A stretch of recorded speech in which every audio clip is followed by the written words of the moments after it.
Cruel Princes. Princes of Devil's Creek, Book 1. Written by Gillian Frost.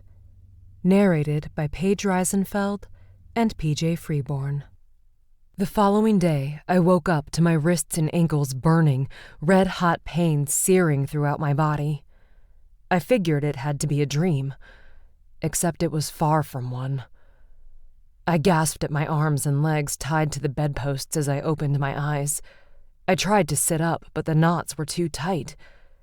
Did Damian sneak into Bash's room? Where the fuck is Bastion? "Bash!" I yelled, struggling against the restraints. "Bash, help me!" I kicked and screamed, panic settling deep into my bones. 5 minutes passed before the bathroom door opened. Bastion walked into his bedroom with a towel wrapped around his narrow waist, and his dark brown hair was freshly wet from a shower. "You're awake," he commented, as if it were a normal day and I wasn't fucking shackled to his bed. "I thought you were going to sleep all day." "Untie me, Damian." I struggled to get the words out. "He's fucking crazy. You said you wouldn't let him near me." Laughing, Bastion approached the bed, stripping off his towel. I could hardly think straight with his muscled chest on display, his big cock that was semi-hard and aimed at me. "I did this to you, Cherry. Damian hasn't come near you." My cheeks flushed with anger, tears ready to spill down my cheeks. "What is wrong with you?" He snorted with laughter and turned his back to me, searching for boxer briefs in the chest of drawers across from the bed. "How about we start with a good morning?" "I'm going to kill you!" I screamed. "Let me go, Bash!"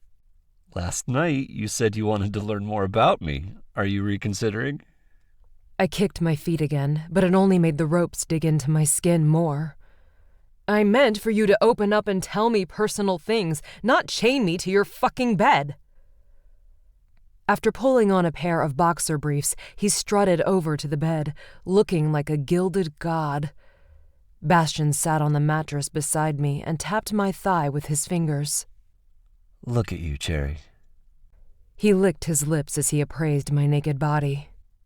"I've wanted to show you what I like since the first night you slept in my bed." "Let me go," I whimpered. "My wrists and ankles are killing me. You tied the ropes too tight."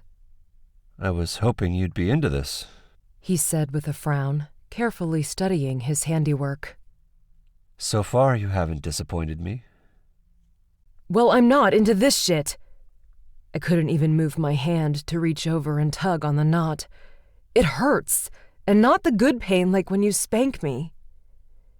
He lay on his side and ran his long fingers down my stomach. "You're no fun, Cherry." Then he reached over and started working on the first knot. When he freed my left wrist, I slapped his thigh. "Asshole! Don't ever do this to me again." "Must I remind you who owns your gorgeous body?" Bastion straddled me as he pulled on the next rope. "I will do whatever I want with you." "I thought we were finally getting somewhere. Why bother showing me the other side to you if you're going to turn back into a monster?" He dropped the rope onto the bed and sighed. "I never claimed to be anything else." I sat up, shaking out my wrists and rubbing them softly to remove the sting. Bastion moved to the foot of the bed to free my legs, taking his sweet-ass time. "You could have shown this to me last night, when I was awake." "Noted." He glanced over his shoulder and winked. "So you're cool with bondage when you're awake?" "No, absolutely not." "Wait until we fuck." Bastion untied the last rope, and I fought the urge to kick him in the face. He crawled up to me and dropped onto his side. "You'll enjoy having your wrists bound behind your back, your ankles tied together. Oh, the things I'm going to do to you, my queen." "No, you won't." "Try it before you knock it, Cherry." He nibbled on my earlobe. "Pain heightens the pleasure." "I'm not ready for hardcore, Bash." He brushed his lips against mine. "I'm going to blow your mind, baby. Wait until you see what I have planned for you." "If it's anything like this, you can keep it." Damian wants to talk to you. He tucked my hair behind my ear. I know you're still pissed at him and have every right to be, but you can't hold a grudge forever. Your brother scares me. The truth. Just hear him out. Bastian slid off the mattress and disappeared into the walk-in closet. He hummed a tune that sounded like the song he'd been writing. I smiled as I listened to him, wondering if there was hope for Bastian. Was it possible for someone like him to love a woman? I was an idiot for wanting him, for giving in to him so quickly.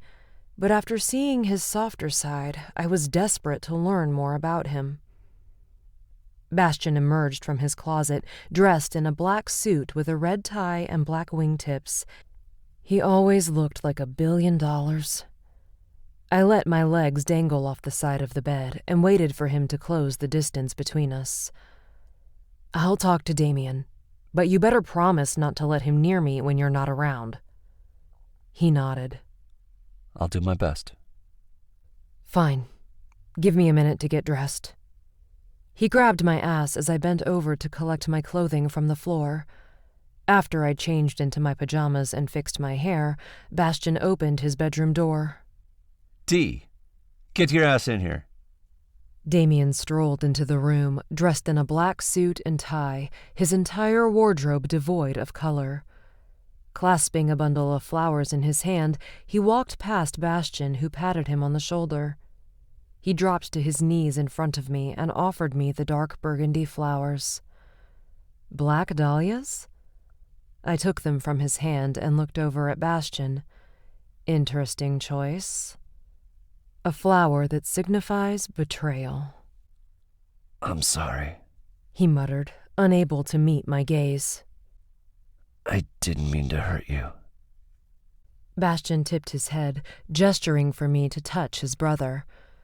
After how he treated me, I wasn't so sure he deserved any form of comfort from me. But since this was important to Bash, I placed my hand on Damian's shoulder. Don't do it again. He lifted his head until our eyes met and nodded. Damian was doing this for his brother. They needed each other too much to stay apart for this long, and even though he would never admit it, Bastian needed him too. I sniffed the flowers, which had a powdery smell, and then handed them to Damian. Find a vase for these and put them beside my bed. After Damian walked out of the room, Bastian clutched my wrist. I squealed from the pain the ropes left behind and pulled away from him. He grabbed my hand, softly rubbing the marks on my wrist, then raised it to his mouth. Come here, Cherry. Let me kiss all of your bruises better. An uncontainable smile touched my lips. I let him kiss up and down my arm and glide his warm tongue over the red mark around my wrist. He looked so tempting I wanted to kiss him. What happened to Damian after that night? He seems different. Where's the psycho? Bastian lifted his head and grinned, holding my wrist inches from his mouth. You like that side of him, don't you? I like that side of you, too. He kissed my wrist, leaving a trail of kisses up my arm. Good, because I wouldn't get used to this. And as for Damian, he'll be back to normal soon.